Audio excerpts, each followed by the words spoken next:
Good morning, everyone. Today we are studying topic 3, trusting in the supplier of grace. How can we sustain the benefits of God's grace in our life? So Hebrews 12, 1-3 says, As for us, we have this large crowd of witnesses round us. So then let us rid ourselves of everything that gets in the way and of the sin which holds on to us so tightly. And let us run with determination the race that lies before us. Let us keep our eyes fixed on Jesus, on whom our faith depends from beginning to end. He did not give up because of the cross. On the contrary, because of the joy that was waiting for him. He thought nothing of the disgrace of dying on the cross, and he is now seated at the right hand side of God's throne. Think of what he went through, how he put up with so much hatred from sinners.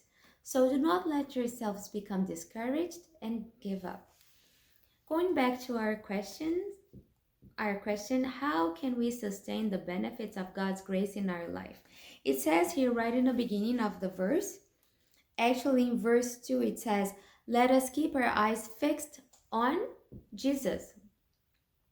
And also we should, or I would say we must run with determination the race that lies before us.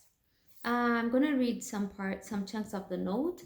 All that man can do without Christ is polluted with selfishness and sin. But that which is wrought through faith is acceptable to God.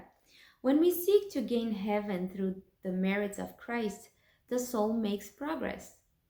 Looking unto Jesus, the author and finisher of our faith, we may go on from strength to strength, from victory to victory, for through Christ, the grace of God has worked out our complete salvation. No one can be justified by any works of his own.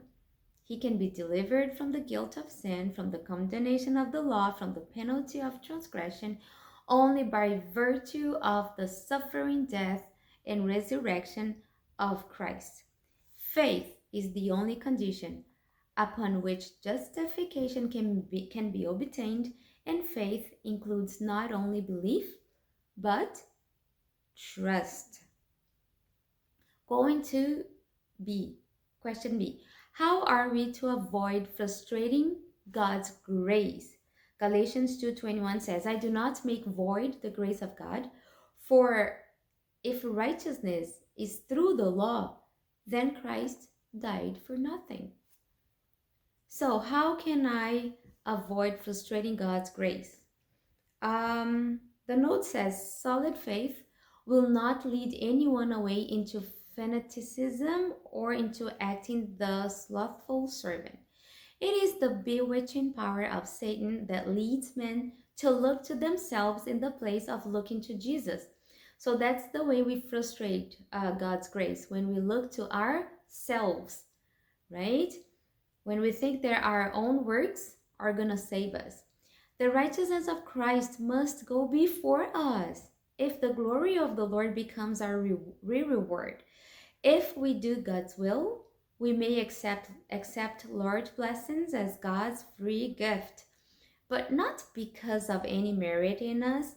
This is of no value.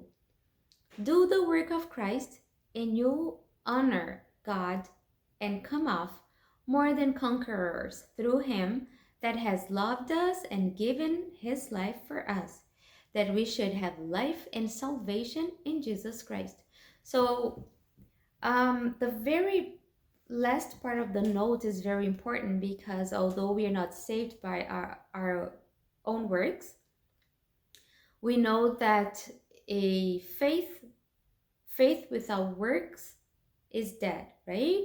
So it says here, while true faith trusts wholly in Christ for salvation, it'll lead to perfect conformity to the law of God. Faith is manifested by works. So I guess that's all we have for today. and I hope to see you tomorrow.